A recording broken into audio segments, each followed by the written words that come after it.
ಆರೋಗ್ಯ ಶಿಕ್ಷಣ ಹೌದು, ಮತ್ತೆ ನಿಮ್ಮ ಜೀವನದೊಳಗೆ ಏನೇನು ಮಾಡ್ತೀವಿ ಅನ್ನೋದು ಈ ದೈಹಿಕ ಶಿಕ್ಷಣದೊಳಗೆ ನಿಮ್ಗೆ ಎಲ್ಲವೂ ಕೂಡ ಇರುತ್ತದೆ.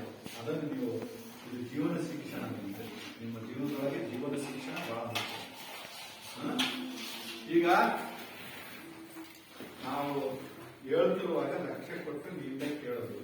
ಸಿಸಿ ಕ್ಯಾಮ್ರಾದಲ್ಲಿ ನಾನು ಕೆಲವು ವಿಡಿಯೋಗಳನ್ನು ನಿಮ್ಗೆ ತೋರಿಸಿದ್ದೀನಿ.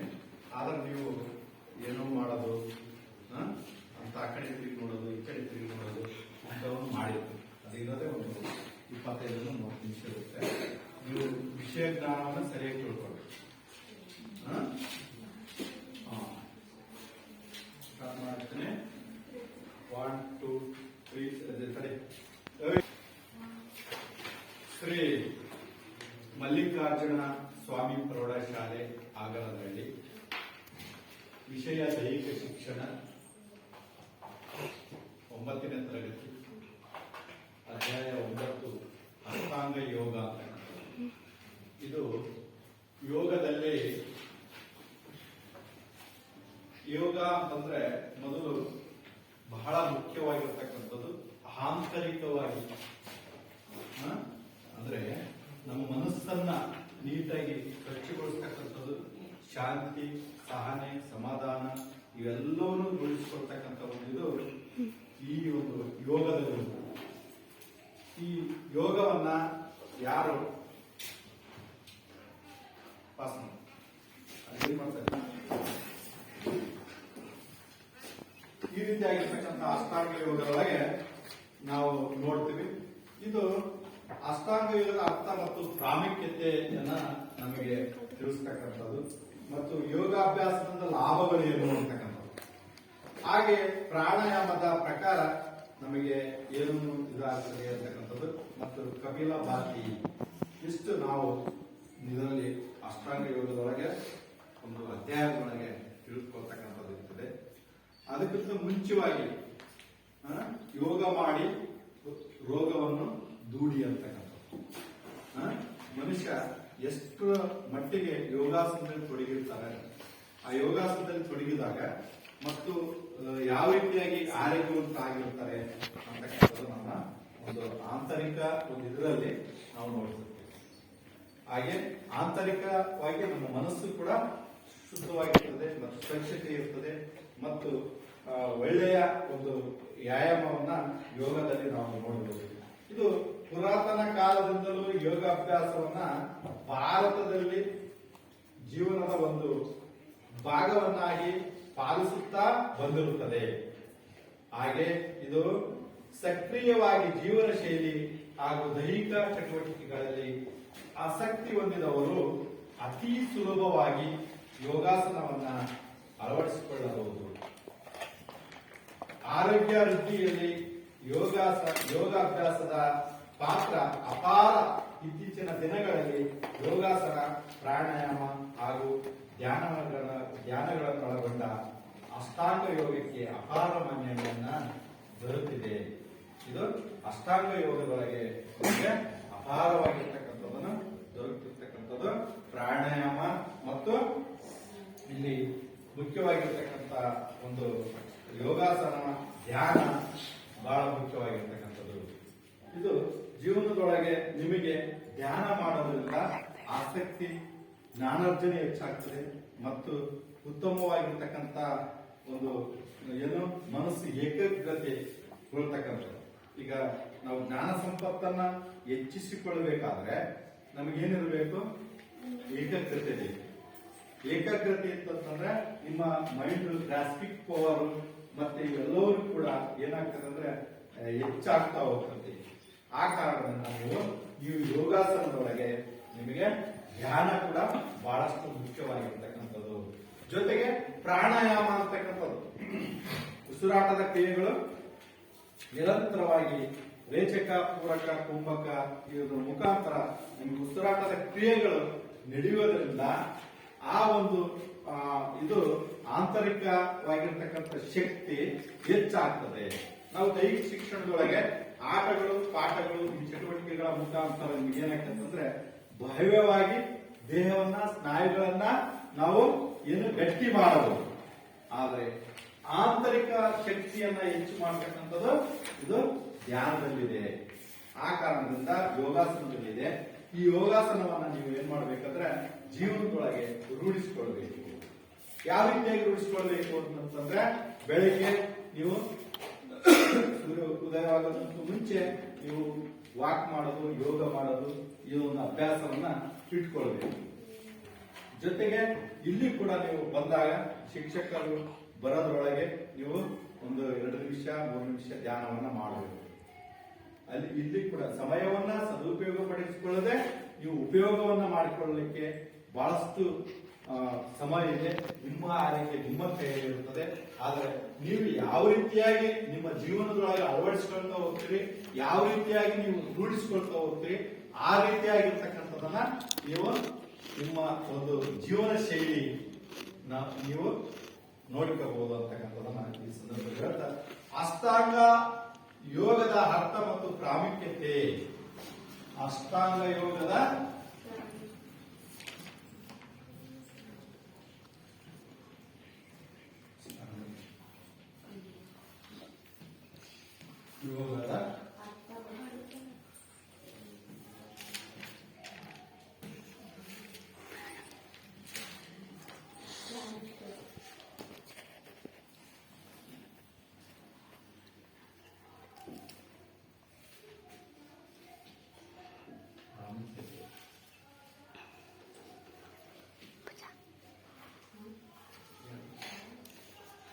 ಪ್ರಾಮುಖ್ಯತೆ.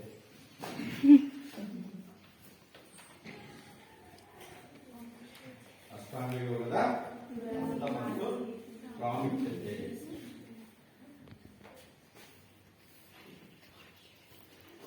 ಅಂತಕ್ಕಂಥದ್ದು ಇಲ್ಲಿ ಈ ಒಂದು ಮನಸ್ಸನ್ನ ಶಾಂತಿಗೊಳಿಸಿ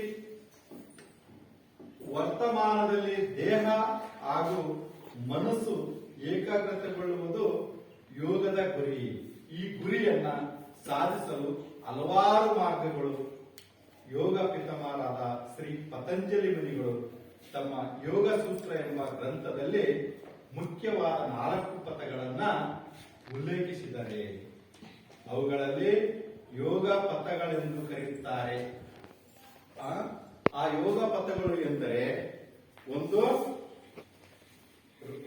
ಜ್ಞಾನ ಯೋಗ, ಭಕ್ತಿ ಯೋಗ ಮತ್ತು ಕರ್ಮಯೋಗ ಹಾಗೂ ರಾಜಯೋಗ ಅಂತಕ್ಕಂಥದ್ದು. ಇವು 4 ಬಹಳ ಮುಖ್ಯವಾಗಿರ್ತಕ್ಕಂಥದ್ದು. ಅಷ್ಟಾಂಗ ಯೋಗದ ಅರ್ಥ ಮತ್ತು ಪ್ರಾಮುಖ್ಯತೆ ಒಳಗೆ ಇವು 4 ಏನಿದಾವಲ್ಲ, ಜ್ಞಾನ ಯೋಗ, ಮನುಷ್ಯನಿಗೆ ಜ್ಞಾನ ಬೇಕು. ಆ ಜ್ಞಾನ ಸಂಪತ್ತನ್ನ ಹೇಗೆ ಹೆಚ್ಚಿಸಿಕೊಳ್ಬೇಕು ಅಂತಕ್ಕಂಥದ್ದು ಯೋಗದಲ್ಲಿ ನಾವು ಕಾಣ್ತೀವಿ. ಅದರೊಳಗೆ ಜ್ಞಾನ ಯೋಗ ಅಂತಕ್ಕಂಥದ್ದು. ಇಲ್ಲಿ ಜ್ಞಾನ ಯೋಗ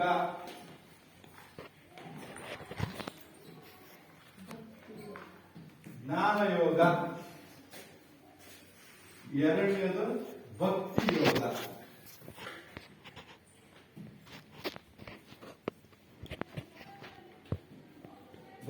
ಯೋಗ. ಮೂರನೇದು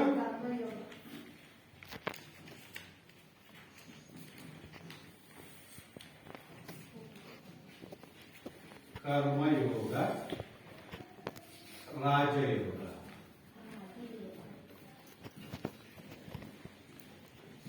ಇದು ಬಹಳ ಮುಖ್ಯವಾಗಿರ್ತಕ್ಕಂಥದ್ದು.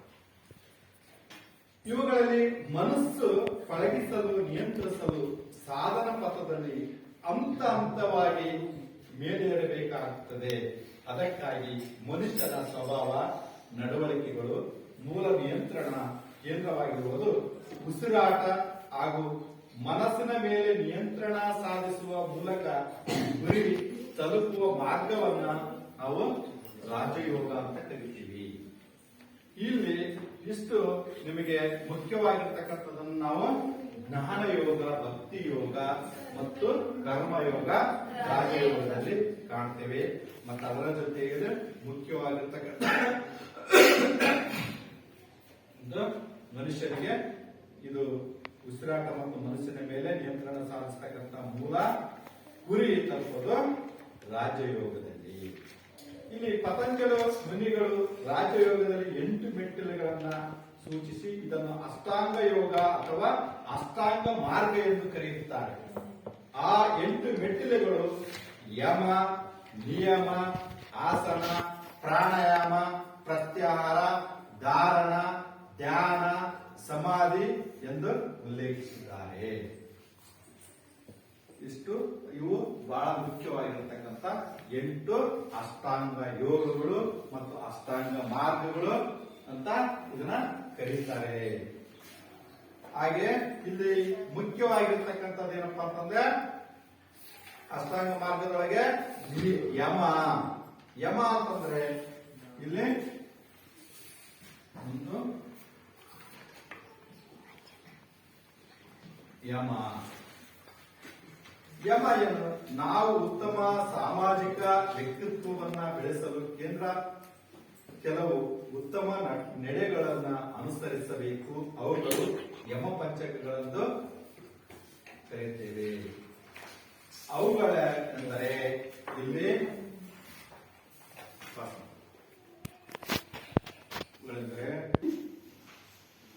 ಯಮದೊಳಗೆ ಇಲ್ಲಿ ಯಮ ಪಂಚಕಗಳು ಅಂತಕ್ಕಂಥ 5 ಬರ್ತವೆ. ಪಂಚಕಗಳು, ಯಮ ಪಂಚಕಗಳನ್ನ ನಾವು ನೋಡಿದಾಗ ಯಮ ಪಂಚಕಗಳು ಇಲ್ಲಿ ನಾವು ಯಮ ಪಂಚಕಗಳೊಳಗೆ ಬಹಳ ಮುಖ್ಯವಾಗಿರ್ತಕ್ಕಂಥದ್ದು ಯಮ ಪಂಚಕಗಳಲ್ಲಿ ಒಂದು ಅಹಿಂಸೆ ಅಂತಕ್ಕಂಥದ್ದು. ಅಹಿಂಸೆ ಬಹಳ ಯಾರಿಗೂ ಯಾವ ರೀತಿಯಲ್ಲಿ ನೋವು ಉಂಟು ಮಾಡದಿರುವುದು ಅಹಿಂಸೆ ಅಂತಕ್ಕಂಥದ್ದು. ಯಾರಿಗೆ ನಾವು ನೋವು ಕೊಡಬಾರದು.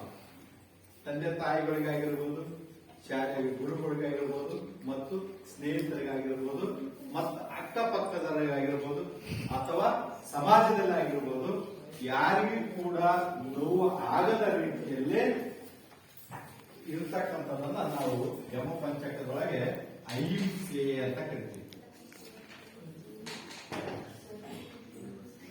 ಅಹಿಂಸೆ ಇದು ಯಾರಿಗೂ ಕೂಡ ನೋವು ಕೊಡಬಹುದು, ಯಾರಿಗೂ ಕೂಡ ನೋವು ಕೊಡಬಾರದು. ಮತ್ತೆ ಸತ್ಯ, ಎರಡನೇದು ಸತ್ಯ.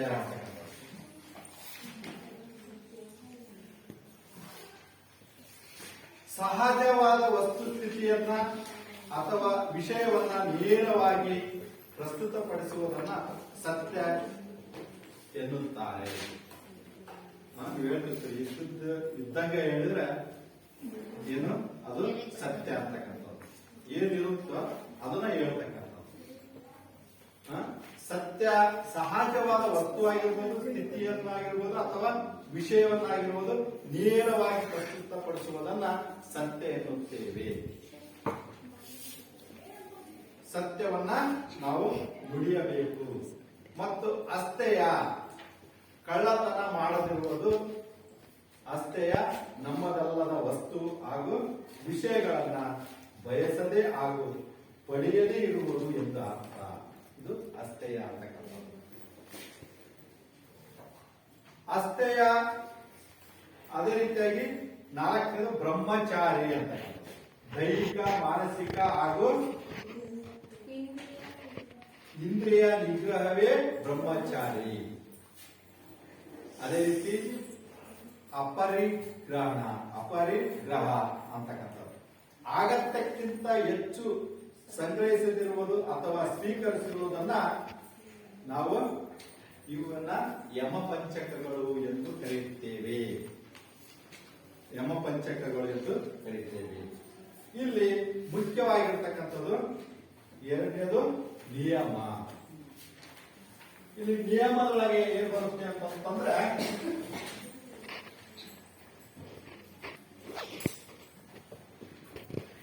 ನಿಯಮ ಯಾವುದೇ ಒಬ್ಬ ವ್ಯಕ್ತಿ ವೈಯಕ್ತಿಕ ಆರೋಗ್ಯ ಮತ್ತು ನಡವಳಿಕೆಗೆ ಸಂಬಂಧಪಟ್ಟ ನೀತಿ ನಿಬಂಧನೆಗಳು ನಿಯಮ ಎಂದು ಹೆಸರಿಸುತ್ತಾರೆ. ಇದು 5 ವೈಯಕ್ತಿಕ ಮೌಲ್ಯಗಳನ್ನ ಹೊಂದಿದ್ದು ಅವುಗಳಿಗೆ ನಿಯಮ ಪಂಚಕಗಳು ಎನ್ನುತ್ತಾರೆ. ನಿಯಮ, ಒಂದು ನಿಯಮ, ಒಂದು ಚೌಕಟ್ಟು, ಒಂದು ಇದರಲ್ಲಿ ಇರತಕ್ಕಂಥದ್ದು ತನ್ನದೇ ಆಗಿರ್ತಕ್ಕಂಥ ಒಂದು ಆದರ್ಶಗಳು ವ್ಯಕ್ತಿತ್ವದಲ್ಲಿ ನಿಯಮ ಮತ್ತು ಗುಣದಲ್ಲಿ ನಿಯಮಗಳು, ಇವೆಲ್ಲವೂ ಕೂಡ ನಿಯಮವನ್ನ ನಾವು ಇಲ್ಲಿ ನೋಡಿದಾಗ ಇಲ್ಲಿ ನಿಯಮ ಪಂಚಕಗಳು ಅಂತ ಬರ್ತದೆ. ಈಗ ಸ್ವಚ್ಛ ದೇಹ ಹಾಗೂ ಪರಿಸರವನ್ನ ಶುಚಿಯಾಗಿರುವುದು ಸ್ವಚ್ಛ, ಜೊತೆಗೆ ನಮ್ಮ ಮನಸ್ಸು ಕೂಡ ಶುಚಿಯಾಗಿರಬೇಕು. ನಾವು ದೇಹವನ್ನ ಸ್ವಚ್ಛವಾಗಿಟ್ಕೊಳ್ಬೇಕು, ನಮ್ಮ ಸುತ್ತಮುತ್ತಲಿನ ಪರಿಸರವನ್ನ ಸ್ವಚ್ಛವಾಗಿಟ್ಕೊಳ್ಬೇಕು. ಮನೆಯಲ್ಲಿ ಆಗಿರ್ಬೋದು, ಶಾಲೆಯಲ್ಲಿ ಆಗಿರ್ಬೋದು, ಸಮಾಜದಲ್ಲಿ ಆಗಿರ್ಬೋದು, ನಾವು ಸ್ವಚ್ಛವಾಗಿರಬೇಕು, ಉತ್ತಮ ರೀತಿಯಲ್ಲಿ ಇರಬೇಕು ಅಂತಕ್ಕಂಥದನ್ನ ನಿಯಮದೊಳಗೆ ಒಂದನೆಯದು ಸ್ವಚ್ಛ ಅಂತಕ್ಕಂಥದನ್ನ ನಾವು ಕಾಣ್ತೇವೆ. ಮತ್ತು ಮನಸ್ಸು ಕೂಡ ಶುಚಿಯಾಗಿರಬೇಕು, ಶುದ್ಧವಾದ ಮನಸ್ಸನ್ನು ಇಟ್ಕೊಳ್ಬೇಕು. ಇದು ಕೂಡ ಜೀವನದಲ್ಲಿ ಒಂದು ಮುಖ್ಯವಾಗಿರ್ತಕ್ಕಂಥದ್ದು. ಮನಸ್ಸು ಶುದ್ಧವಾಗಿಡೋದು ಕೂಡ ಒಂದು ಮಹತ್ವವಾಗಿರ್ತಕ್ಕಂಥ ವಿಷಯ. ಇದು ಅದೇ ರೀತಿಯಾಗಿ ಸಂತೋಷ. ಸಂತೋಷ ಎಂದರೆ ಆನಂದ, ಹರ್ಷ, ಉಲ್ಲಾಸ ಎಂಬ ಅರ್ಥ. ಸಾಧಕರು ಯಾವುದನ್ನು ಬಯಸದೇ ಇದ್ದರೆ ಸಹಜವಾಗಿ ತೃಪ್ತಿಯಿಂದ ಸಂತೋಷವಾಗಿರುತ್ತಾರೆ. ಸಂತೋಷವಾಗಿರಬೇಕು, ಯಾವಾಗಲೂ ಕೂಡ ಸಂತೋಷವಾಗಿರಬೇಕು ಅಂತಕ್ಕಂಥದನ್ನ ನಾವು ಹೇಳ್ತಿರ್ತೀವಿ. ಸಂತೋಷ ಅಂದ್ರೆ ಆನಂದವಾಗಿರ್ಬೋದು, ಹರ್ಷವಾಗಿರ್ಬೋದು, ಉಲ್ಲಾಸವಾಗಿರ್ಬೋದು. ಇವು ಕೂಡ ಸಾಧಕರು ಯಾವುದನ್ನು ಬಯಸದೇ ಇದ್ದರೆ ಸಹಜವಾಗಿ ತೃಪ್ತಿಯಿಂದ ಸಂತೋಷವಾಗಿರುತ್ತಾರೆ. ಅದೇ ರೀತಿಯಾಗಿ ತಪಸ್ಸು. ತಪಸ್ಸು ಅಂದ್ರೆ ಶ್ರದ್ಧೆಯಿಂದ ಕೂಡಿದ ಸತತವಾದ ಪ್ರಯತ್ನವೇ ತಪಸ್ಸು. ಇಲ್ಲಿ ಮನಸ್ಸು ವಿಚಲಿತವಾಗದಂತೆ ನೋಡಿಕೊಳ್ಳುವುದು ಅತ್ಯಗತ್ಯ. ಅದೇ ರೀತಿಯಾಗಿರ್ತಕ್ಕಂಥ ಇಲ್ಲಿ ನಾವು ತಪಸ್ಸು ಅಂದ್ರೆ ಶ್ರದ್ಧೆಯಿಂದ ಕೂಡಿರಬೇಕು. ಸುಮ್ಮನೆ ನಿಮಗೆ ಓದುವ ಒಂದು ಇದು ಶ್ರದ್ಧೆಯಿಂದ ಓದಬೇಕು, ಶ್ರದ್ಧೆಯಿಂದ ನೀಟಾಗಿ ಬರೀಬೇಕು, ಕಲಿಬೇಕು, ಆಸಕ್ತಿಯನ್ನ ಇದು ಆತಂದ್ರೆ ಉತ್ತಮವಾಗಿರ್ತಕ್ಕಂಥ ಫಲಿತಾಂಶ ನಿಮಗೆ ದೊರೆಯುತ್ತದೆ. ಇದು ತಪಸ್ಸು ಮಾಡಿ ಓದಿದ್ದೇನೆ, ತಪಸ್ಸು ಮಾಡಿ ನಾನು ರಿಸಲ್ಟ್ 100 ಮಾಡಿರ್ತೇನೆ, ಈ ರೀತಿಯಾಗಿರ್ತಕ್ಕಂಥ ಒಂದು ಇದನ್ನ ನೀವು ಇಟ್ಕೊಳ್ಬೇಕು. ಇಲ್ಲಿ ಸ್ವಾಧ್ಯಾಯ, ತನ್ನನ್ನು ತಾನು ಅರಿತುಕೊಳ್ಳುವುದು ಸ್ವಾಧ್ಯಾಯ. ಇದನ್ನ ಆತ್ಮವಿದ್ಯೆ ಅಂತವಲೋಕನ ಎಂದು ಕರೆಯಬಹುದು. ನಮ್ಮನ್ನು ನಾವು ಆವಾಗವಾಗ ಸ್ವವಿಮರ್ಶೆ ಮಾಡಿಕೊಳ್ಳುವುದು ಸ್ವಾಧ್ಯಾಯ. ಇದು ಜೀವನದೊಳಗೆ ಪ್ರತಿಯೊಬ್ಬ ವ್ಯಕ್ತಿಗೂ ಯಾರು ಸ್ವ ಅಧ್ಯಾಯವನ್ನು ಮಾಡಿಕೊಳ್ತಾರೋ ಅವರು ಜೀವನದೊಳಗೆ ಒಂದು ಒಳ್ಳೆಯ ಯಶಸ್ವಿ ಗುರಿಯನ್ನ ಸಾಧಿಸಲಿಕ್ಕೆ ಸಾಧ್ಯ. ಸ್ವ ಅಧ್ಯಯನ ಮಾಡ್ಕೊಳ್ಬೇಕು. ಸ್ವ ಅಧ್ಯಯನ ಅಂದ್ರೆ ಇವತ್ತು ನಾನು ಮಾಡಿರ್ತಕ್ಕಂಥ ಒಳ್ಳೆ ಕಾರ್ಯಗಳು ಏನಿದೆ, ಒಳ್ಳೆ ಕೆಲಸ ಕಾರ್ಯಗಳು ಏನ್ ಮಾಡಿದ್ದೇವೆ, ಅದೇ ರೀತಿಯಾಗಿ ಮತ್ತು ನಾವು ಗೊತ್ತಿಲ್ಲದೆ ಕೆಟ್ಟ ಕೆಲಸಗಳು ಅಥವಾ ಕೆಟ್ಟ ವಿಷಯಗಳು, ಕೆಟ್ಟ ಮಾತುಗಳು ಏನು ಆಡಿದ್ದೇವೆ ಅದನ್ನ ನಾವು ಮಾಡಬಾರದು. ಮುಂದೆ ತಪ್ಪುಗಳನ್ನ ಏನ್ ಮಾಡಿದ್ದೇವೆ, ಯಾವುದು ಸರಿ ಯಾವುದು ತಪ್ಪನ್ನ ಸ್ವ ಅಧ್ಯಯನದ ಮುಖಾಂತರ ನಾವು ತಿಳಿದುಕೊಳ್ಳಬೇಕು. ತಿಳಿದುಕೊಂಡಾಗ ಅಲ್ಲಿ ಏನಾಗ್ತದೆ ಅಂತಂದ್ರೆ ನಿಮಗೆ ಸ್ವ ಅಧ್ಯಯನದೊಳಗೆ ಎಲ್ಲಾ ಕೂಡ ಅಡುತ್ತದೆ. ಮತ್ತು ಇದು ನಿಮ್ಮ ಜೀವನ ಶಿಕ್ಷಣಕ್ಕೆ ಸ್ವ ಅಧ್ಯಾಯ ಬಹಳ ಮುಖ್ಯ. ತನ್ನನ್ನು ತಾನು ಅರಿತುಕೊಳ್ತಕ್ಕಂಥದ್ದು. ನಮ್ಮ ತಪ್ಪು ನಮ್ಗೆ ಗೊತ್ತೇ ಇರೋದಿಲ್ಲ. ಅವಾಗ ಸ್ವ ಅಧ್ಯಯನ ಮಾಡಿದಾಗ ಇವತ್ತು ನಾನು ಯಾವ ತಪ್ಪು ಮಾಡಿದ್ದೇನೆ, ಯಾವುದನ್ನ ನಾನು ಇದನ್ನ ಮಾಡಿಕೊಂಡು ಅದನ್ನು ಸರಿದೂಗಿಸಿಕೊಳ್ಬೇಕು ಅಂತಕ್ಕಂಥದ್ದು ತನ್ನನ್ನು ತಾನು ಅರಿತವನು. ತಾನು ಸ್ವಚ್ಛವಾದ್ರೆ ಪಟ್ಟಣ ಸ್ವಚ್ಛ. ಮತ್ತು ನಮ್ದು ನಾವು ನೋಡ್ಕೊಳ್ತಾ ಇರ್ತಕ್ಕಂಥ ನಾವು ಸರಿಯಾಗಿ ಇದೀವೇ ಇಲ್ಲೋ, ಯಾವುದು ಸರಿ ಯಾವುದು ತಪ್ಪು ಅಂತಕ್ಕಂಥದನ್ನ ನಾವು ಅರಿವನ್ನ ಮೂಡಿಸಿಕೊಳ್ಬೇಕಾಗ್ತದೆ. ಆ ರೀತಿಯಾಗಿರ್ತಕ್ಕಂಥದನ್ನ ನಾವು ಸ್ವಾಧ್ಯಯನವನ್ನ ಮಾಡಬೇಕು. ಹೀಗೆ ಸ್ವಾಧ್ಯಯನ ಮಾಡೋದ್ರಿಂದ ಎಷ್ಟು ನಿಮಗೆ ಲಾಭವಾಗ್ತದೆ. ಈಶ್ವರ ಪ್ರಾಣಧ್ಯಾನ, ತನ್ನನ್ನು ತಾನು ಸಮರ್ಪಿಸಿಕೊಳ್ಳುವುದು ಈಶ್ವರ ಪ್ರಾಣಧ್ಯಾನ. ಯಾವುದಾದರೂ ಒಂದು ತತ್ವದಲ್ಲಿ, ವಿಷಯದಲ್ಲಿ, ವ್ಯಕ್ತಿಯಲ್ಲಿ, ಶಕ್ತಿಯಲ್ಲಿ ಸಂಪೂರ್ಣ ವಿಶ್ವಾಸವಿರುವುದು ಆಗಿರುತ್ತದೆ. ನಾವೇನ್ ಮಾಡ್ತೀವಿ, ಎಲ್ಲವನ್ನೂ ಕೂಡ ಚೆನ್ನಾಗಿ ಕೆಲಸ ಅವು ಎಲ್ಲ ಮಾಡಿಬಿಟ್ಟು ಈಶ್ವರನ ಮೇಲೆ ಹಾಕಿದ್ದೇವೆ. ಎಲ್ಲ ಚೆನ್ನಾಗಿ ಓದಿ ಎಲ್ಲ ಇದು ಮಾಡಿಬಿಟ್ಟು ಪರೀಕ್ಷೆ ಎಲ್ಲ ಬರೆದು ದೇವರ ಮೇಲೆ ಭಾರ ಹಾಕಿದ್ದೀವಿ, ಈಶ್ವರನ ಮೇಲೆ ಭಾರ ಹಾಕಿದ್ದೇವೆ. ಅದು ಎಷ್ಟು ಕೊಡುತ್ತೆ ಅಷ್ಟು ಕೊಡಲಿ ಅಂತ ನಾವು ಏನ್ ಮಾಡ್ತೀವಿ ಅಂತಂದ್ರೆ ಸಮರ್ಥಿಸಿಕೊಳ್ಳುವುದು, ವಿಷಯದಲ್ಲಾಗಿರ್ಬೋದು, ವ್ಯಕ್ತಿಯಲ್ಲಾಗಿರ್ಬೋದು, ಅಥವಾ ಶಕ್ತಿಯಲ್ಲಾಗಿರ್ಬೋದು, ವಿಶ್ವಾಸ ಇಡುವುದು. ಅದು ದೇವರ ಮೇಲೆ ವಿಶ್ವಾಸ ಇಡ್ತಕ್ಕಂಥದ್ದು, ಈಶ್ವರನ ಮೇಲೆ ವಿಶ್ವಾಸವನ್ನ ಇಡ್ತಕ್ಕಂಥದನ್ನ ನಾವು ಇಲ್ಲಿ ನೋಡ್ತಾ ಇದ್ದೇವೆ. ಹೀಗೆ ಆಸನ ಅಂತಕ್ಕಂಥದ್ದು ಮೂರನೆಯದು. ಆಸನ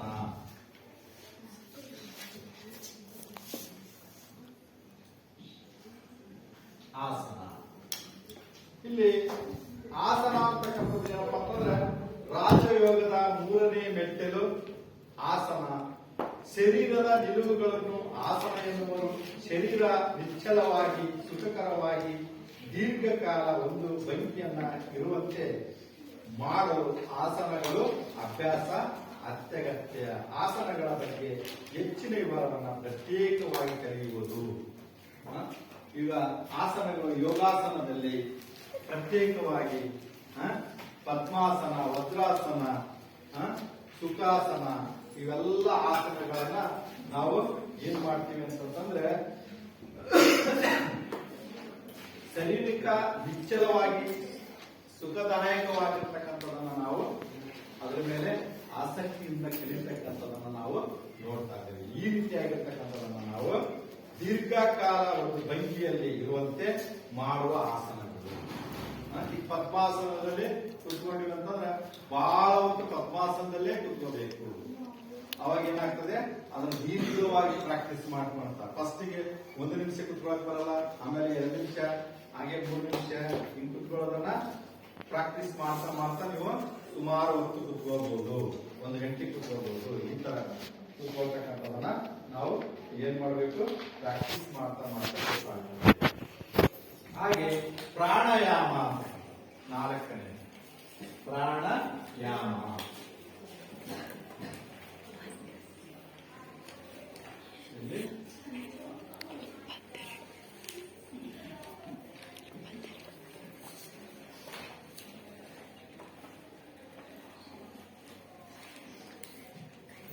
ಪ್ರಾಣಾಯಾಮ ಪ್ರಾಣಾಯಾಮ ಇದು ಕೂಡ ಪ್ರಾಣ ಎಂದರೆ ಜೀವ, ಉಸಿರು ಚೈತನ್ಯ ಎಂದು, ಆಯಾಮ ಎಂದರೆ ನಿಗ್ರಹಿಸು ಎಂದರ್ಥ. ದೇಹ ಹಾಗೂ ಮನಸ್ಸುಗಳ ನಡುವಿನ ಕೊಂಡಿಯಂತಿರುವ ಉಸಿರಾಟವನ್ನು ಕ್ರಮಬದ್ಧಗೊಳಿಸುವ ಹಂತ. ಈ ಹಂತದಲ್ಲಿ ಅನೇಕ ಉಸಿರಾಟದ ಅಭ್ಯಾಸಗಳನ್ನ ನಡೆಸಬಹುದಾಗಿದೆ. ಇಲ್ಲಿ ಪ್ರಾಣ ಎಂದರೆ ಜೀವ, ಜೀವ ಕೂಡ ನಮ್ಮ ಉಸಿರಿನ ಮೇಲೆ ನಿಂತಿದೆ. ಆ ಉಸಿರಾಟದ ಕ್ರಿಯೆಗಳ ಮುಖಾಂತರ ನಮ್ಮ ದೇಹಕ್ಕೆ ಏನು ಪ್ರಾಣಾಯಾಮ ಅಂತಕ್ಕಂಥದ್ದು ಜೀವ, ಉಸಿರು, ಚೈತನ್ಯ ಅಂತಕ್ಕಂಥದನ್ನು ನಾವು ಇಲ್ಲಿ ನಿಗ್ರಹಿಸುವುದು ಎಂದು ಅರ್ಥ ಆಗ್ತದೆ. ದೇಹ ಹಾಗೂ ಮನಸ್ಸುಗಳ ನಡುವಿನ ಕೊಂಡಿಯಂತಿರುವ ಉಸಿರಾಟದ ಕ್ರಮಬದ್ಧಗೊಳಿಸುವ ಹಂತ. ಈ ಹಂತದಲ್ಲಿ ಅನೇಕ ಉಸಿರಾಟದ ಅಭ್ಯಾಸಗಳು ನಡೆಸಬಹುದು, ಅನೇಕ ಉಸಿರಾಟದ ಕ್ರಿಯೆಗಳನ್ನು ನಡೆಸಬಹುದು. ಈಗ ಒಂದು 100 ಮೀಟರ್ ಸ್ಪೀಡ್ ಅಲ್ಲಿ ಓಡಿರ್ತೀರಿ, ಅವಾಗ ಉಸಿರಾಟದ ಕ್ರಿಯೆಗಳು ಹೇಗಿರುತ್ತದೆ. ಮತ್ತು ಧ್ಯಾನವನ್ನ ಮಾಡ್ತಿರ್ತೀರಿ, ಶಾಂತಿಯಿಂದ ಉಸಿರಾಟವನ್ನ ಹೇಗಿರ್ತದೆ. ಈಗ ರೇಚಕ, ಪೂರಕ, ಕುಂಭಕ ನೀವು ಮಾಡುವುದರ ಮುಖಾಂತರ ನಿಮ್ಮ ಪ್ರಾಣ ಇದು ಒಂದು ಉಸಿರಿನಲ್ಲಿ ನಿಂತಿರ್ತಕ್ಕಂಥದ್ದು. ಆ ಕಾರಣದಿಂದ ನೀವು ಉಸಿರನ್ನ ಯಾವ ರೀತಿಯಾಗಿ ಮಾಡಿಕೊಳ್ಬೇಕು, ಯಾವ ರೀತಿಯಾಗಿ ಇದನ್ನು ಮಾಡಬೇಕು ಅಂತಕ್ಕಂಥದನ್ನ ನೀವು ಗಮನದಲ್ಲಿ ಇಟ್ಕೊಳ್ಬೇಕು. ಆ ರೀತಿಯಾಗಿ ಮಾಡ್ತಕ್ಕಂಥದನ್ನ ಕಲಿಬೇಕು. ಇಲ್ಲಿ ಪ್ರತ್ಯಾಹಾರ, ಮನಸ್ಸು ಪಂಚೇಂದ್ರಿಯಗಳ ಸಹಾಯದಿಂದ ಸದಾ ಹೊರಗಿನ ವಸ್ತು ವಿಷಯಗಳನ್ನ ಗಮನಿಸುತ್ತಿರುತ್ತದೆ. ಇಂತಹ ಮನಸ್ಸು ಒಳಮುಖಗೊಳಿಸುವ ಪ್ರಯತ್ನವೇ ಪ್ರತ್ಯಾಹಾರ. ಮನಸ್ಸು ಪಂಚೇಂದ್ರಿಯಗಳ ಸಹಾಯದಿಂದ ಸದಾ ಹೊರಗಿನ ವಸ್ತು ವಿಷಯಗಳನ್ನು ಗಮನಿಸುತ್ತಿರುತ್ತದೆ. ಇಂತಹ ಮನಸ್ಸು ಒಳಮುಖಗೊಳಿಸುವ ಪ್ರಯತ್ನವೇ ಪ್ರತ್ಯಾಹಾರ. ನಮಗೆ ಏನಲ್ಲ ಈ ಬುದ್ಧಿದಲ್ಲಿ ನಿಮ್ಮ ಮನಸ್ಸುಗಳು ಇಲ್ಲಿ ಎಷ್ಟು ಜನರು ಏಕಾಗ್ರತೆಯಿಂದ ಇಲ್ಲಿದೆಯೋ, ಮತ್ತೆ ಬೇರೆ ಕಡೆಗೆ ಎಲ್ಲೆಲ್ಲಿ ಗಮನ ಹೋಗ್ತಾ ಇದೆಯೋ ಅಂತಕ್ಕಂಥದನ್ನ ಅದನ್ನ ಹಿಡಿತದಲ್ಲಿ ಇಟ್ಕೊಳ್ತಕ್ಕಂಥದ್ದು. ಅದನ್ನ ನಮ್ಮ ಮನಸ್ಸನ್ನ ಇದು ಪಂಚೇಂದ್ರಿಯಗಳ ಸಹಾಯದಿಂದ ನಾವು ಅದನ್ನ ಹಿಡಿತದಲ್ಲಿ ಇಟ್ಕೊಳ್ತಕ್ಕಂತ ಒಂದು ಇದನ್ನ ನೋಡ್ಬೇಕಾಗ್ತದೆ. ಇದು ಹೊರಗಿನ ವಸ್ತುಗಳನ್ನ ಗಮನಿಸ್ತಾ ಇರ್ತೀರಿ, ಇಲ್ಲಿ ಇದ್ಕೊಂಡೇ ಏನೇನೋ ಬಯಸ್ತಾ ಇರ್ತೀರಿ, ಏನೇನೋ ಆಗ್ತಿರ್ತದೆ. ಆ ರೀತಿಯಾಗಿರ್ತಕ್ಕಂಥದನ್ನ ನೀವು ಮಾಡಬಾರದು ಅಂತಕ್ಕಂಥದ್ದು ಇಲ್ಲಿ ನಸ್ಯಹಾರದ ಮುಖ್ಯವಾಗಿರ್ತಕ್ಕಂಥದ್ದಾಗಿರ್ತದೆ. ಈಗ ನೆಕ್ಸ್ಟ್ ಧಾರಣ. ಧಾರಣ ಎಂದರೆ ಧರಿಸು ಅಥವಾ ಕೇಂದ್ರೀಕರಿಸು ಎಂದರ್ಥ. ವ್ಯಕ್ತಿಯ ತನ್ನ ಮನಸ್ಸನ್ನು ಒಂದು ವಸ್ತು ಅಥವಾ ಒಂದು ವಿಷಯದ ಮೇಲೆ ಏಕಾಗ್ರತೆಗೊಳಿಸುವುದು ಧಾರಣ.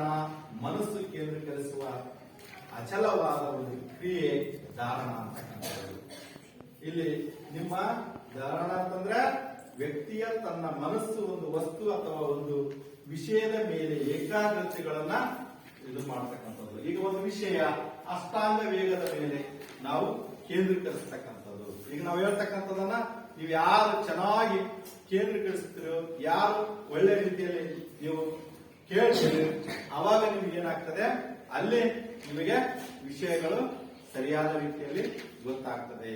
ಮತ್ತೆ ನಾವು ಯಾವ ರೀತಿಯಾಗಿ ನೀವು ಮಾಡಬೇಕು ಅಂತಕ್ಕಂಥದ್ದು ಇಲ್ಲಿ ಮುಖ್ಯವಾಗಿ ಗೊತ್ತಾಗ್ತದೆ ಅಂತಕ್ಕಂಥದ್ದನ್ನ ನಾವು ಧ್ಯಾನದಲ್ಲಿ ನೋಡ್ತೀವಿ. ಮುಖ್ಯವಾಗಿ ಇನ್ನೊಂದು 7ನೇದು ಧ್ಯಾನ. ಇದು ಧ್ಯಾನ 7ನೇ ಹಂತ ಆಗಿರುತ್ತದೆ. ಇದು ನಿರ್ದಿಷ್ಟ ವಸ್ತುವಿನ ಮೇಲೆ ಮನಸ್ಸು ನಿರಂತರವಾಗಿ ಅರಿಯುವುದು ಧ್ಯಾನ. ಮನಸ್ಸು ಇಂದ್ರಿಯಗಳನ್ನ ತನ್ನ ಹಿಡಿತದಲ್ಲಿಟ್ಟುಕೊಂಡು ಏಕಾಗ್ರತೆಯಿಂದ ದೇವರನ್ನು ಕುರಿತು ಮಾಡುವ ವಿಧಾನವೇ ಧ್ಯಾನ. ಇಲ್ಲಿ ನಾವು ಏನ್ ಮಾಡ್ಬೇಕಾಗ್ತದೆ ಅಂದ್ರೆ ನಿರ್ದಿಷ್ಟ ವಸ್ತುವಿನ ಮೇಲೆ ಮನಸ್ಸು ನಿಯಂತ್ರಣವಾಗಿ ಅರಿಯುವುದು ಧ್ಯಾನ.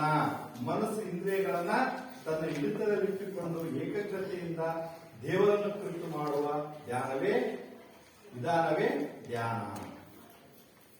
ಯಾವುದೇ ಆಗಿರ್ಬೋದು, ನಮ್ಮ ಮನಸ್ಸನ್ನ ಕೇಂದ್ರೀಕರಿಸ್ತಕ್ಕಂಥದ್ದು ಬಹಳ ಮುಖ್ಯವಾಗಿರ್ತಕ್ಕಂಥ. ಏಕಾಗ್ರತೆ ಅನ್ನೋದು ಬಹಳ ಮುಖ್ಯ.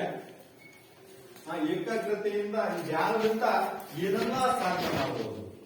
ಸ್ವಾಮಿ ವಿವೇಕಾನಂದ ಆಗಿರ್ಬೋದು, ನಮ್ಮ ಎಲ್ಲಾ ಶ್ರೀಗಳು, ನಮ್ಮ ಎಲ್ಲರೂ ಕೂಡ ಧ್ಯಾನದಲ್ಲಿ ಹೆಚ್ಚು ಜ್ಞಾನವನ್ನ ಸಂಪಾದಿಸಿಕೊಂಡಿದ್ದಾರೆ. ಸ್ವಾಮಿ ವಿವೇಕಾನಂದ ಗುರುಜಿ ಅವರಾಗಿರ್ಬೋದು, ಮತ್ತು ಇನ್ನ ನಮ್ಮ ಶ್ರೀ ತಳುಬಾಳು ಜಗದ್ಗುರುಗಳು, ಎಲ್ಲಾ ಗುರುವರಿಯರು ಕೂಡ ಧ್ಯಾನದ ಮುಖಾಂತರ ಹಲವಾರು ಜ್ಞಾನವನ್ನ ಪಡೆದಿರ್ತಕ್ಕಂಥದ್ದು. ಹೆಚ್ಚು ವಿಷಯಗಳ ಮೇಲೆ ನಮ್ಮ ಮನಸ್ಸನ್ನ ಇಟ್ಟುಕೊಂಡು ಇಂದ್ರಿಯಗಳನ್ನ ತನ್ನ ಹಿಡಿತದಲ್ಲಿ ಇಟ್ಟುಕೊಂಡು ಏಕಾಗ್ರತೆಯಿಂದ ದೇವರನ್ನ ಕುರಿತು ಮಾಡುವ ಧ್ಯಾನವನ್ನ ಕೂಡ ನಾವು ನೋಡ್ತಿರ್ತೀವಿ. ಈಗ ಕೊನೆಯದಾಗಿ ಸಮಾಧಿ. ಸಮಾಧಿ ಏನಪ್ಪಾ ಅಂದ್ರೆ 8ನೇದು ಸಮಾಧಿ ಅಂತಕ್ಕಂಥದ್ದು. ಇಲ್ಲಿ ಸಮಾಧಿ ಅಷ್ಟಾಂಗ ಯೋಗದ 8ನೇ ಮೆಟ್ಟಿಲು. ಸಮಾಧಿಯ ಇದು ಧ್ಯಾನದ ಮುಂದುವರಿದ ಸ್ಥಿತಿ. ಈ ಹಂತದಲ್ಲಿ ವ್ಯಕ್ತಿ ವಸ್ತುವಿನಲ್ಲಿ ತಲೀನನಾಗುತ್ತಾನೆ ಅಥವಾ ವಸ್ತುವೇ ತಲೀನನಾಗುತ್ತದೆ. ಆ ವಸ್ತುವಿನ ಪರವಶನಾಗಿ ಅಮಿತ ಆನಂದವನ್ನು ಅನುಭವಿಸುತ್ತಾನೆ. ಇದು 8ನೇ ಮೆಟ್ಟಿಲಾಗಿರುತ್ತದೆ ಸಮಾಧಿ. ಇಲ್ಲಿ ಈ 8 ಮೆಟ್ಟಿಲುಗಳನ್ನ 8 ಮಾರ್ಗಗಳನ್ನು ಹೊಂದಿರತಕ್ಕಂಥ ಅಷ್ಟಾಂಗ ಯೋಗದಲ್ಲಿ ಇದು ಮುಖ್ಯವಾಗಿರತಕ್ಕಂಥದನ್ನ ನಾವು ನೋಡ್ತೇವೆ. ಈ ಯೋಗದಲ್ಲಿ ಮುಖ್ಯ ಅಷ್ಟಾಂಗ ಯೋಗ ಅಂತಕ್ಕಂಥದ್ದು ಬಹಳ ಬಹಳ ಮಹತ್ವವನ್ನ ನಿಮ್ಮ ಜೀವನದಲ್ಲಿ ಅಳವಡಿಸಿಕೊಳ್ತಕ್ಕಂಥದನ್ನ ನೀವು ಯೋಗ ಸಮಾಧಿ ಎಂದಿದ್ದರೆ ಅದರ ಅಂದರೆ ಸಮಾಧಿಯೇ ಯೋಗ, ಯೋಗವೇ ಸಮಾಧಿ ಅಂತ ಅರ್ಥ. ಇಲ್ಲಿ ಪತಂಜಲಿ ಮುನಿಗಳು ಈ ಹೇಳಿರ್ತಕ್ಕಂಥ ಈ ಅಷ್ಟಾಂಗ ಯೋಗದೊಳಗೆ 8 ಮೆಟ್ಟಿಲುಗಳನ್ನ ನೀವು ನೆನಪಿಟ್ಕೊಳ್ಬೇಕು. ಈಗ 8 ಮೆಟ್ಟಿಲುಗಳು ಯಾವುವು ಅಂತಂದ್ರೆ ನಿಮಗೆ ಹೇಳಕ್ ಬರಬೇಕು. 8 ಮೆಟ್ಟಿಲುಗಳನ್ನ ನೀವು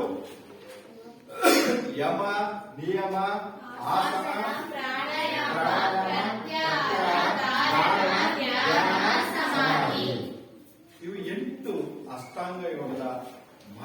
ವಿಚಾರಗಳನ್ನ ನೀವು ನೆನಪಿನಲ್ಲಿಟ್ಕೋಬೇಕು ಮತ್ತು ಇದರೊಳಗೆ ಬಹಳ ಮುಖ್ಯವಾಗಿರ್ತಕ್ಕಂಥದನ್ನ ನೀವು ನೀವು ಜೀವನದೊಳಗೆ ಅಳವಡಿಸ್ಕೋಬೇಕು. ಅಹಿಂಸೆ ಅಂತಕ್ಕಂಥದ್ದು ಇನ್ನೊಬ್ಬರಿಗೆ ಯಾರಿಗೂ ತೊಂದರೆ ಕೊಡ್ತಕ್ಕಂಥದ್ದನ್ನ ಮತ್ತು ಸತ್ಯವನ್ನೇ ನುಡಿಯಬೇಕು.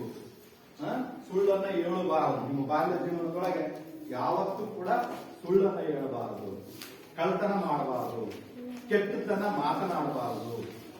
ಕೆಟ್ಟ ವಿಷಯಗಳನ್ನ ನೀವು ಯಾವತ್ತೂ ಕೂಡ ಮಾತನಾಡ್ತಕ್ಕಂಥ ಇದನ್ನ ಬೆಳೆಸಿಕೊಳ್ಳಬಾರದು. ಈಗ ಮಕ್ಕಳು ನೀವು ಎಷ್ಟು ಮಾತಿನಲ್ಲಾಗಿರ್ಬೋದು, ಒಳ್ಳೆಯ ವಿಚಾರಗಳಾಗಿರ್ಬೋದು, ನಿಮ್ಮ ಧನಾತ್ಮಕ ಚಿಂತನೆ, ಒಳ್ಳೆಯ ಸಕಾರಾತ್ಮಕವಾಗಿರ್ತಕ್ಕಂಥ ಭಾವನೆಗಳು ಬಹಳಷ್ಟು ಶುದ್ಧವಾದಂತ ಯಾಗಿರುತ್ತದೋ ಆ ರೀತಿಯಾಗಿರ್ತಕ್ಕಂಥದ್ದನ್ನು ನಾವು ಇಲ್ಲಿ ನೋಡ್ತೇವೆ. ಇಲ್ಲಿ ಪತಂಜಲಿ ಮುನಿಗಳು ಯೋಗ ಸೂತ್ರದಲ್ಲಿ ತಿಳಿಸಿರುವಂತೆ ನಿರಂತರ ಧ್ಯಾನ ನಿರ್ದಿಷ್ಟ ವಸ್ತುವಿನೊಂದಿಗೆ ಒಂದಾಗಿ ತನ್ನ ಸ್ವರೂಪವನ್ನು ಕಳೆದುಕೊಂಡರೆ ಅದೇ ನಿಜವಾದ ಸಮಾಧಿ. ಈ ಸ್ಥಿತಿಯಲ್ಲಿ ಪತಂಜಲಿ ಮುನಿಗಳು ಯೋಗ ಸೂತ್ರದಲ್ಲಿರ್ತಕ್ಕಂಥ ದೇಹ, ಮನಸ್ಸು, ಬುದ್ಧಿ ಎಲ್ಲ ವಿಲೀನವಾಗಿ ನಾನು ನನ್ನದು ಎಂಬ ಯೋಚನೆಗಳೇ ಶೂನ್ಯವಾಗುತ್ತವೆ. ಆಗ ಸಾಧಕನು ಮಲಗಿದ್ದನಂತೆ ವಿರಾಮದಲ್ಲಿ ಇದ್ದು ಆತನ ಬುದ್ಧಿ ಮತ್ತು ಮನಸ್ಸು ಜಾಗೃತವಾಗಿರುತ್ತದೆ. ನಮ್ಮ ಬದುಕಿನ ಉತ್ತರದಲ್ಲಿ ಕಾಣುವ ಆತ್ಮಾನಂದವೇ ಸಮಾಧಿ. ಈ ರೀತಿಯಾಗಿರ್ತಕ್ಕಂಥ 8 ಮೆಟ್ಟಿಲುಗಳಲ್ಲಿ ಪತಂಜಲಿ ಮುನಿಗಳು ಅಷ್ಟಾಂಗ ಯೋಗವನ್ನ ಬಹಳ ಇದರ ಮುಖಾಂತರ ನಮಗೆ ತಿಳಿಸಿಕೊಟ್ಟಿದ್ದಾರೆ. ಆ ಸಮಾಧಿಗಳ 8 ಮೆಟ್ಟಿಲುಗಳ ಮೇಲೆ ನಮ್ಮ ಜೀವನದಾಗ ಆಗಿರ್ಬೋದು, ನಮ್ಮ ಭವಿಷ್ಯಗಳಾಗಿರ್ಬೋದು, ಏನೇ ಒಂದು ಸಾಧನೆ ಆಗಿರ್ಬೋದು, ಗುರಿ ಆಗಿರ್ಬೋದು, ಇವನ್ನೆಲ್ಲವನ್ನು ಕೂಡ ಇರ್ತಕ್ಕಂಥ ಇದನ್ನ ನಾವು ನೋಡಬಹುದು. ಈಗ ಯಾರಾದರೂ ಯಮ ಪಂಚಕಗಳನ್ನ ಹೇಳ್ತೀರಾ? ಯಮ ಪಂಚಕಗಳು ಅಂದ್ರೆ ಯಾರು? 5 ಯಮ ಪಂಚಕಗಳು ಹೇಳಿ. ಅಹಿಂಸೆ, ಸತ್ಯ, ಅಸ್ಥೇಯ, ಬ್ರಹ್ಮಚರ್ಯ, ಅಪರಿಗ್ರಹ. Very good. ಅಹಿಂಸೆ, ಸತ್ಯ, ಅಸ್ಥೇಯ, ಬ್ರಹ್ಮಚರ್ಯ, ಅಪರಿಗ್ರಹ. ಅದೇ ರೀತಿಯಾಗಿ ನಿಯಮ ಪಂಚಕಗಳು ಯಾರು ಹೇಳ್ತೀರಿ? ನಿಯಮ ಪಂಚಕಗಳು ಹೇಳಿ. ಶೌಚ, ಸಂತೋಷ, ತಪಸ್ಸು, ಸ್ವಾಧ್ಯಾಯ, ಈಶ್ವರ ಪ್ರಣಿಧಾನ. ಪ್ರಣಿಧಾನ ಇವು ನಿಯಮ ಪಂಚಕಗಳು ಅಂತ ಕರಿತೇವೆ. ಇಲ್ಲಿ ಶೌಚ, ಸಂತೋಷ, ತಪಸ್ಸು, ಸ್ವಾಧ್ಯಾಯನ, ಈಶ್ವರ ಪ್ರಾಣಧ್ಯಾನ ಇರ್ತಕ್ಕಂಥವನ್ನ ಇಲ್ಲಿ ನಾವು ಕಾಣ್ತೇವೆ. ಈ ರೀತಿಯಾಗಿರ್ತಕ್ಕಂಥದನ್ನ ನೀವು ಇದನ್ನ ರೂಢಿಯಲ್ಲಿ ಇಟ್ಟುಕೊಳ್ಬೇಕು. ಹೀಗೆ ಅಷ್ಟಾಂಗ ಯೋಗದ ಒಂದು ಮಾರ್ಗವನ್ನ ನಾವು 8 ಮೆಟ್ಟಿಲುಗಳ ಮೇಲೆ ಕಾಣ್ತಾ ಇದ್ದೇವೆ. ಈಗ ಈ 8 ಮೆಟ್ಟಿಲುಗಳನ್ನ ನಾವು ಅಷ್ಟಾಂಗ ಯೋಗದ ಮಾರ್ಗ ಮತ್ತು ಇದನ್ನ ನೀವು ತಿಳಿದುಕೊಳ್ಬೇಕಾಗ್ತದೆ. ನಿಮ್ಮ ಒಂದು ಜ್ಞಾನಾರ್ಜನೆ ಈ ಅಷ್ಟಾಂಗ ಯೋಗದಲ್ಲಿ ನಿಮ್ಮ ಎಲ್ಲಾ ರೀತಿಯಾಗಿರ್ತಕ್ಕಂಥ ಏಕಾಗ್ರತೆ ಆಗಿರ್ಬೋದು, ಹೆಚ್ಚು ಹೆಚ್ಚು ಜ್ಞಾನವನ್ನು ಪಡಿತಕ್ಕಂಥ ಈ ಒಂದು ಅಷ್ಟಾಂಗ ಯೋಗದಲ್ಲಿ ನಿಮಗೆ ಬರಲಿ, ಒಳ್ಳೆಯದಾಗಲಿ ಅಂತ ಹೇಳ್ತಿದ್ದೇನೆ. ಧನ್ಯವಾದ.